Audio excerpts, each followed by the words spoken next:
কোথায় ছিলে এতক্ষণ? বাইরে বাজ পড়ছে, একবারও মাথায় আসে না যে কেউ বাড়িতে বসে চিন্তা করছে? আরে, বাঁকের কাছে জল জমে গেছিল, পুরো রাস্তাটা পা পিছলে গেল একেবারে। উঠে আবার কাঠগুলো গুছিয়ে নিতে হলো, তো তাই দেরি হয়ে গেল একটু। পড়ে গেলে মানে? কোথাও ব্যথা ট্যাথা পেয়েছো নাকি? দেখি দেখি, আর এই কাঠগুলো আমাকে দাও। তুমি ঘরে থাকো, ভিজে যাবে, আমি নিচ্ছি। তুমি কি একা ভিজবে সারা রাত? দাও বলছি, নাটক করো না। আচ্ছা আচ্ছা, নাও, তোমার সাথে তর্ক করে কোনোদিন লাভ নেই, কোনোদিন জিতিও নি। নাও নাও নাও। না যেতনি, আর জিততেও পারবে না। ঘরে ঢোকো এখন। এই কাপড়ে থেকো না, ছেড়ে দাও। গত বছর এইভাবে ভিজে তুমি জ্বরে পড়েছিলে, মনে নেই? হ্যাঁ হ্যাঁ, মনে আছে। কালকে সকালে বাজারে যেতে হবে, এই কাঠগুলো বেচতে পারলে একটু হিসেব মিলবে এই মাসে। কালকেরটা কাল দেখা যাবে, আজকে আর হিসেব না। রান্না করেছি, খেয়ে নাও আগে। কি রান্না করলে? মুরগির ঝোল। সকালে হাটে গিয়েছিলাম, একটু মাংস পেলাম, ভাবলাম আজকে করি। মীরা, সারাদিন একা থাকো, রাত করে ফিরি, তারপরও দরজায় দাঁড়িয়ে অপেক্ষা করো। কিছু মনে করো না গো, তোমাকে এত চিন্তা দিই, এত কষ্ট দিই। অভিযোগ করলে কি বৃষ্টি কমতো? চলো, তরকারি ঠান্ডা হয়ে যাচ্ছে, তাড়াতাড়ি করে খেয়ে নি। সারাদিনের খাটাখাটনিতে তুমি অনেক ক্লান্ত হয়ে গেছো।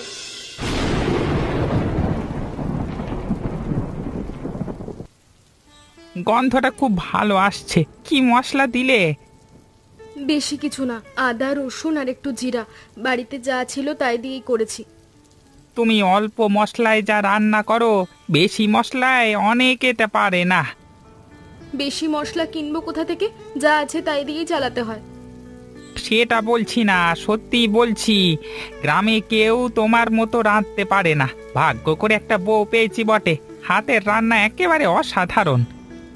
থাকো তো, কাপড়টা ঠিক মতো মেলো, না হলে কাল শুকোবে না। মীরা, এ মাসে চালের দাম আর একটু বাড়লো।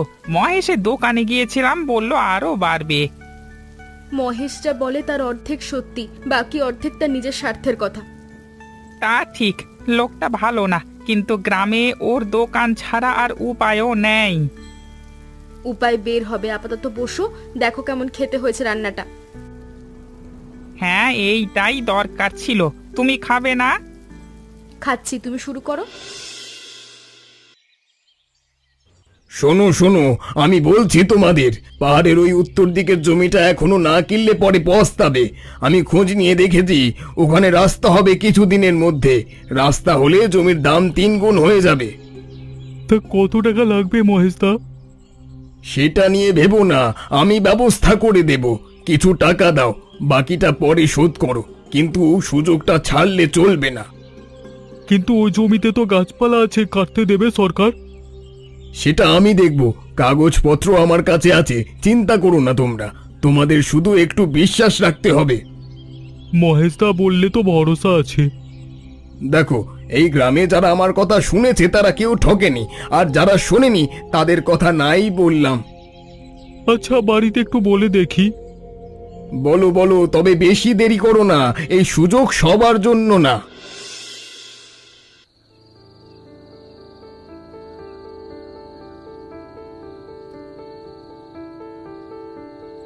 এই, কেউ আছেন ভেতরে? শুনতে পাচ্ছেন?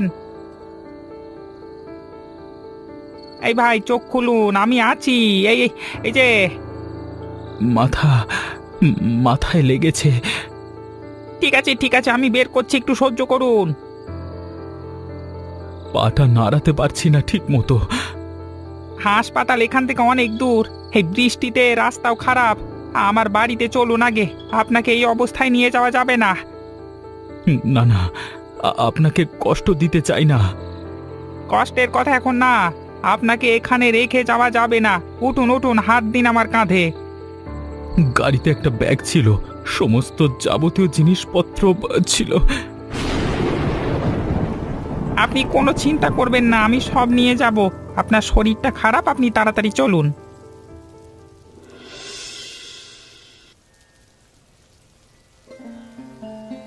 একটু নড়াচড়া করবেন না এখন, আঘাতটা ভালো রকম লেগেছে, অনেকটা ক্ষত হয়ে গেছে।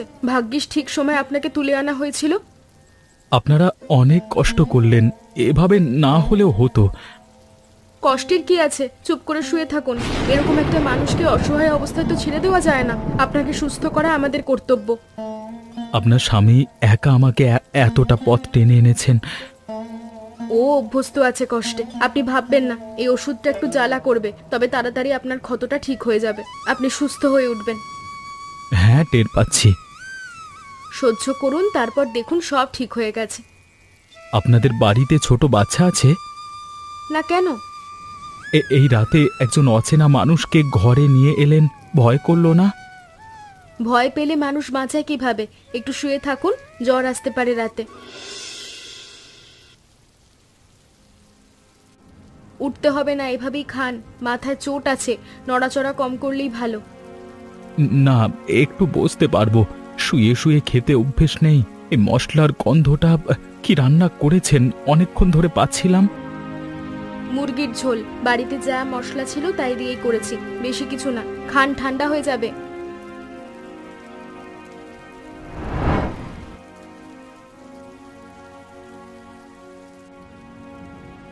কি হলো, রান্না ঠিক হয়নি? একটু নুন কম হয়েছে কি? না না, ঠিকই আছে, বরং অনেক ভালো হয়েছে। আসলে অনেক দিন পর এরকম খাবার খেলাম তো, তাই একটু থমকে গেলাম। অনেক দিন মানে? বাড়িতে রান্না হয় না? বাড়িতে একা থাকি, নিজে রাঁধি, কিন্তু এই স্বাদটা আর পাই না। আমার মা রাঁধতেন ঠিক এইভাবে। আদা রসুনের এই গন্ধটা, ঝোলের এই রংটা একদম এক। মা এখন রাঁধেন না? উনি নেই, বছর সাথে হয়ে গেল। তারপর থেকে এই স্বাদটা আর পাইনি কোথাও। আর একটু নেবেন? হাঁড়িতে আছে এখনো।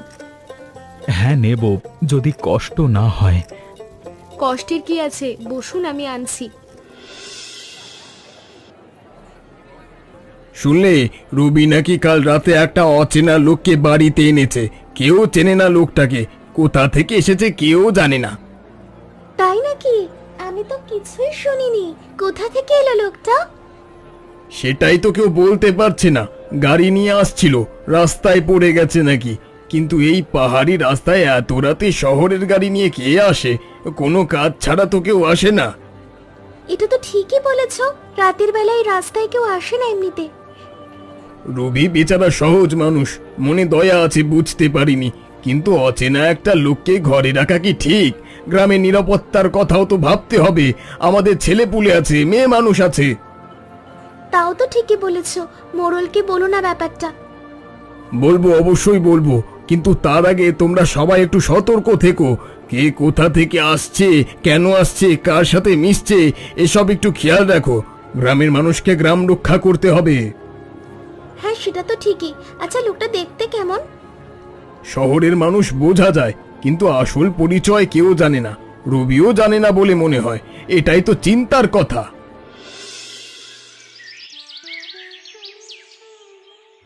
একটু ভালো লাগছে এখন, সকালের যে চেহারাটা ভালো দেখাচ্ছে। হ্যাঁ, অনেকটা। আপনার স্ত্রীর হাতের ওষুধ ভালো কাজ করেছে, মাথার যন্ত্রণাটা অনেক কমেছে।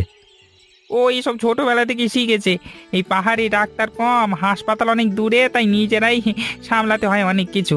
আচ্ছা, আপনি কোথায় যাচ্ছিলেন কালকে রাতে এই রাস্তায়, মানে এত রাতে একা? ওপরের দিকে একটু জরুরি কাজ ছিল, তাই দেরি হয়ে গেল। পাহাড়ে কি কাজ? এখানে তো শহরের মানুষ বেশি আসে না। জমি সংক্রান্ত কিছু কাজের জন্য, মানে কাজে এসেছিলাম কিছু দেখতে, একটু খোঁজ খবর নেওয়ার ছিল। কোন জমি? এখানকার জমি কিনতে আসছেন নাকি? এই এখন তো অনেকে আসছে পাহাড়ের জমির খোঁজে। না না, ঠিক কেনা না, অন্য একটা কারণে দেখতে এসেছিলাম, পরে বলবো। আপনি কি শহরের মানুষ, মানে ঢাকায় থাকেন? বোঝা যায় এত সহজে? হ্যাঁ, গাড়ি দেখে বুঝলাম, জামা কাপড় দেখে বুঝলাম, আর কথা বলার ধরনেও বোঝা যায়। আচ্ছা, আপনার নামটাও তো জানা হলো না এখনো। আরমান, আরমান হোসেন। আরমান ভাই, আপনি কি আমাকে আসল কথাটা একটু বলবেন, মানে সত্যিকারের কারণটা? কোন আসল কথা? এই রাতে বৃষ্টিতে পাহাড়ে কেউ এমনি এমনি আসে না, আর আপনি যেভাবে কথা এড়িয়ে যাচ্ছেন, মনে হচ্ছে অনেক কিছু আছে যেটা বলছেন না।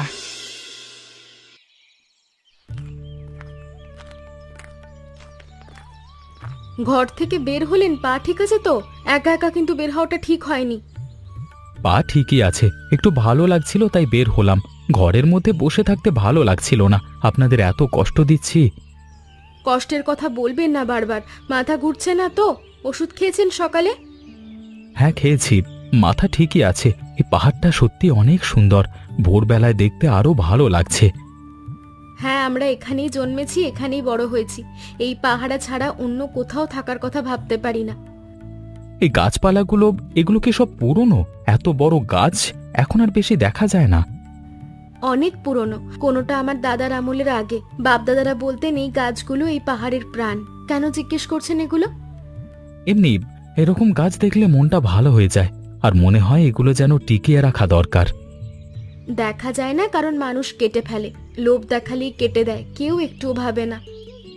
আপনারা এত করছেন আমার জন্য, আর কি করবেন?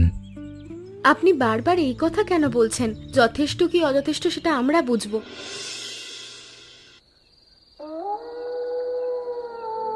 রবি, ওই লোকটাকে কোথা থেকে নিয়ে এলে? কেউ চেনে না ওকে? তুমি চেনো? গলা নামাও মহেশদা, রাত হয়েছে, পাহাড়ের মানুষ ঘুমোচ্ছে। রাতের কথা তোমাকে মনে করিয়ে দিতে হবে না আমাকে। আগে জবাব দাও, ওই লোককে? আহত ছিল, পাহাড়ি বাঁকে গাড়ি উল্টে পড়েছিল। রাস্তায় একা ফেলে আসা যায় না, তাই নিয়ে এসেছি। তুলে আনলে কেন? হাসপাতাল নেই এই দেশে, থানা নেই, সোজা নিজের বাড়িতে নিয়ে আসতে হলো কেন? হাসপাতাল 10 মাইল দূরে মহেশদা। সেই বৃষ্টি রাতে ওই অবস্থায় লোকটাকে একা রাস্তায় ফেলে যেতাম।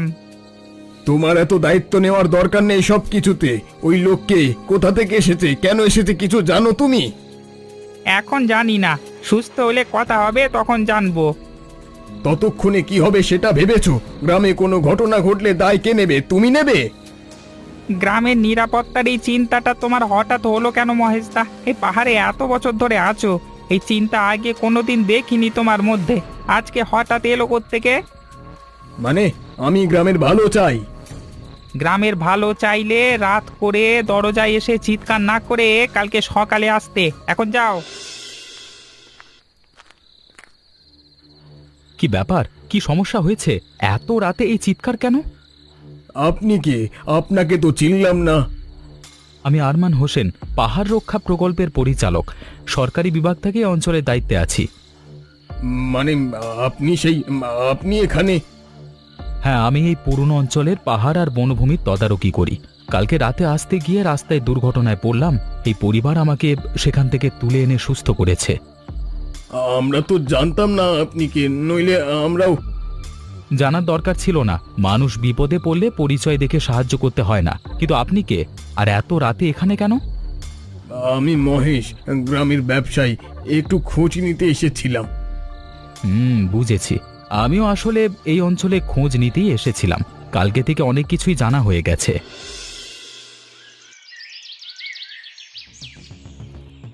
মোড়ল সাহেব, এই কাগজগুলো একটু দেখুন তো। এগুলো সরকারি নথি, আদালতে দাখিল করা হবে। এগুলো কিসের কাগজ? এত সরকারি ছাপ কেন এতে? এই পাহাড়ের উত্তর দিকের যে জমি আছে, সেখানে অবৈধভাবে গাছ কাটবার পরিকল্পনা হচ্ছিল। এই নথিতে সব আছে, কে পরিকল্পনা করেছে, কিভাবে করেছে, কাদের সাথে মিলে করেছে। কে করেছে এটা? গ্রামের কেউ? মহেশ সাহেব, তিনি গ্রামের মানুষদের জমি কেনবার লোভ দেখিয়ে আসলে নিজে পাহাড় কেটে কাঠ বিক্রি করবার পরিকল্পনা করেছিলেন। গ্রামের মানুষের টাকাও নেওয়া হতো, পাহাড়ও কাটা হতো, কিন্তু কেউ কিচ্ছু পেত না। এটা কি সত্যি নিশ্চিত? মহেশ তো এই গ্রামে অনেক বছর ধরে আছে। সম্পূর্ণ নিশ্চিত। আমি 3 মাস ধরে এই অঞ্চলে তদন্ত করছি। এই কাগজগুলোতে তার সই আছে, তার যোগাযোগের প্রমাণ আছে, সব আছে। এগুলো আদালতে যাবে। আমরা কিছুই বুঝতে পারিনি। সে আমাদের কাছে বিশ্বাসের মানুষ ছিল। এইভাবেই হয়, বিশ্বাসের সুযোগ নিয়েই এই কাজ করা হয়। তবে এখন থেকে সতর্ক থাকবেন। এই পাহাড় আপনাদের, এটা রক্ষা করবার দায়িত্ব আপনাদের। যদি কেউ পাহাড়ের জমি নিয়ে কোনো প্রলোভন দেখায়, সরাসরি আমাদের জানাবেন।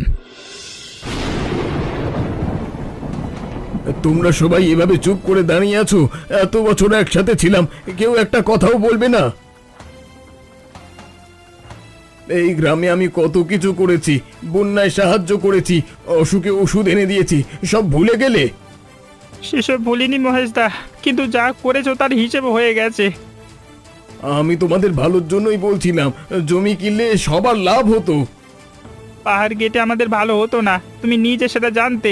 আমাদের টাকা নিয়ে তুমি লোভ করতে, পাহাড় শেষ হতো। আমার কথাটা শোনো একবার। আর শোনবারও কিছু নেই, যাও।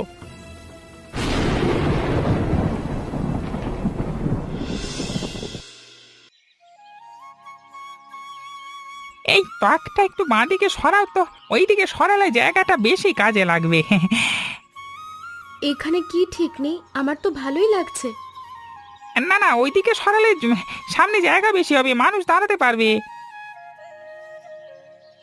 এখন হ্যাঁ, এইবার ঠিক আছে। আরমান ভাই বললেন এইদিকে রাস্তা হবে কিছুদিনের মধ্যে। তা রাস্তা হলে মানুষজন আসবে, দোকান চলবে ভালো করে, তাই না? আসুক, আমরা তো আছি, কাজ করে খাবো। তোমার ঝোলটাও রাখবে দোকানে। দেখা যাক না, আগে দোকান দাঁড়াক। দেখা যাক মানে? আরমান ভাই নিজেই বললেন তোমার ঝোলের কথা সবাইকে বলবেন, এই সুযোগ ছাড়া ঠিক হবে না। লোকে নিজে খেয়ে ভালো না বললে অন্যে বললে কি লাভ? মুখে মুখে ছড়ালেই তো হবে না। ভালো বলবে, চিন্তা করো না। তুমি রাঁধলে কেউ খারাপ বলেনি কোনোদিন। তুমি পক্ষপাত দুষ্ট মানুষ, তোমার কথায় কাজ নেই। পক্ষপাত দুষ্ট হলেও মিথ্যে বলছি না। ঝোল রাখো দোকানে, দেখো কি হয়।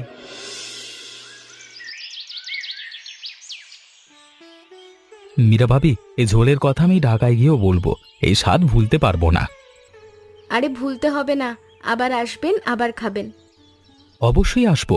এই পাহাড়ে আসবার কারণ এখন আরো বেশি হয়ে গেছে। আপনাদের কাছে এই কদিনে যা ঋণ হলো, সেটা কোনোভাবে শোধ হবার না। ঋণের কথা আর মুখে আনবেন না। বিপদে পড়া মানুষকে সাহায্য করা, এইটুকুই তো করেছি, এতে তো ঋণ হয় না। সবাই যদি এইভাবেই ভাবতো, তাহলে অনেক কিছু অনেক সহজ হতো। ভাবে মানুষ, শুধু মাঝে মাঝে ভুলে যায়, আবার মনে পড়ে। আরমান ভাই, আর একটু নেবেন? হাঁড়িতে আছে এখনো। নেব অবশ্যই। আপনার স্ত্রীর হাতের রান্না না বলবার কোনো উপায় নেই। এই ঝোল খেতে খেতে মনে হচ্ছে এখানেই থেকে যাই। থাকুন তাহলে, আমাদের আপত্তি নাই। ইচ্ছে করছে সত্যি। দোকানে ঝোল রাখার কথা বলছিলে না, রাখবো? বললাম না যে রাখবে। এমনই মজার মজার গল্প দেখতে আমাদের চ্যানেলটাকে সাবস্ক্রাইব করতে ভুলবেন না।